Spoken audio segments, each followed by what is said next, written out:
our energies are very well matched. With any collaboration, it's more than just working. Like, so much of it is just hanging out.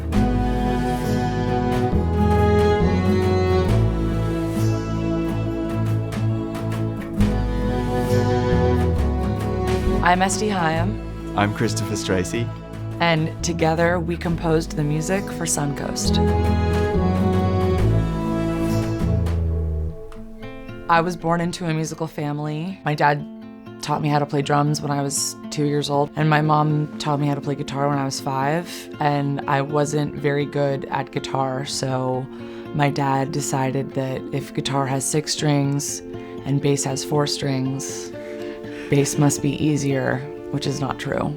And so we ended up forming a band called Rockin' Hyam with my parents, me and my 2 sisters. My parents don't really write songs, so kind of had to kick mom and dad to the curb. And then my band Hyam with my sisters got signed, and I've been making music ever since. I'm from Sydney, Australia. And how did you come to the States? I came in an aeroplane. I'm just messing. I've always been one of those people that when you hear a sound that you're like, I want to learn that thing. How do I do that? So I've just kind of dabbled in everything. I remember the school that I went to had this one room that had Pro Tools. They let us just go in there and experiment. It just sort of started to hit me like how much feeling and emotion can just be had just from hearing a sound. At the end of school, I linked up with a friend of mine and we started this group called Bag Raiders, which is kind of like a dance music synth pop thing.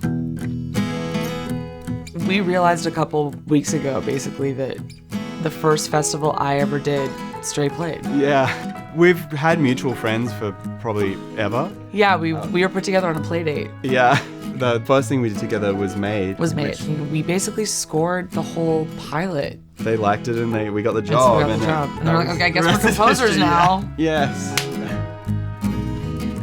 It's quite interesting, I think, because we've come to music from the experience of making records. When you're writing songs, you're trying to grab people's attention and shout, what's catchy. the... Yeah. It needs to be catchy. How are we going to get them? In scoring, you've got to be like, how are we going to be ignored, but somehow controlling the mood? The movie, it's about a girl whose brother is dying. It's a very, very, very sad movie. Doris is sweet and delicate, but also really strong.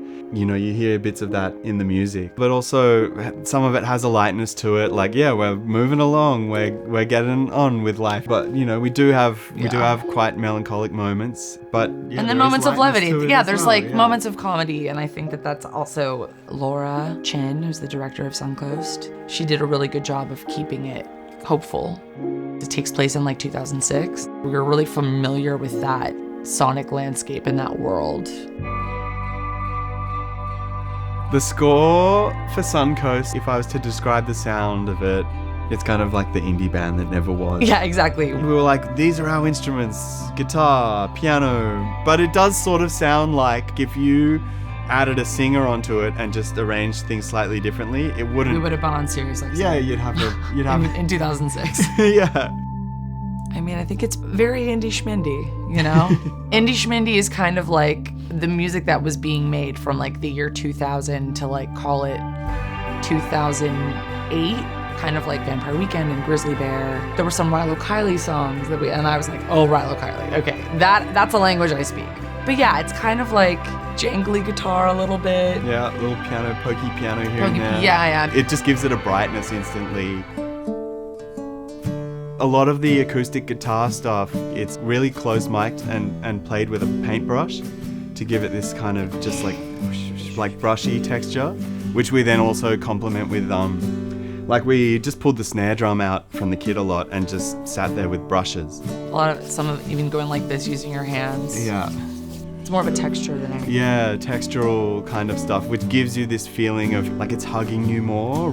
The continuum fingerboard, I think, is also our secret weapon because it really does create a lot of emotion. And the way that you're able to play it, because it doesn't have keys, it just has this neoprene surface. It's so light to the touch, it's so responsive that you can make a note swell from silence, all of those kinds of high tones that you'll hear in the movie, those little, like, Yeah. those are coming from that.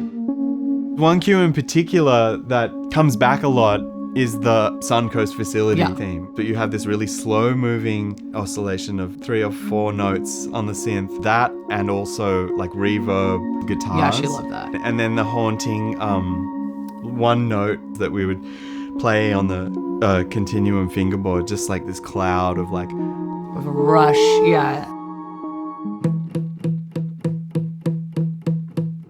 the opening theme. It's Doris and Max like coming out of the pharmacy, like on their little adventure. And in a wheelchair, and like you basically see Doris's world. It's just a lone guitar. And it slowly builds more instrumentation. The piano melody, later strings come in just to give it a bit of heart. More of a heart swell. Yeah.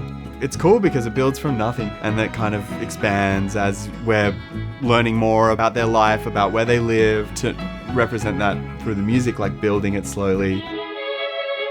What we know is indie had amazing feeling. And it was like, you got a ramshackle crew of rock and roll musicians, you put them in a room and you hit record. And that is definitely Stray and I. and only worried about how it feels. Like, does it feel right? Not does it sound perfect? You know, there's lots of guitar track in there where you'll hear almost more fret sound than playing. And so we kept all that stuff, like keep all the imperfections in there. It sort of speaks to the vulnerability, you know, things not being perfect. No. Which is cool.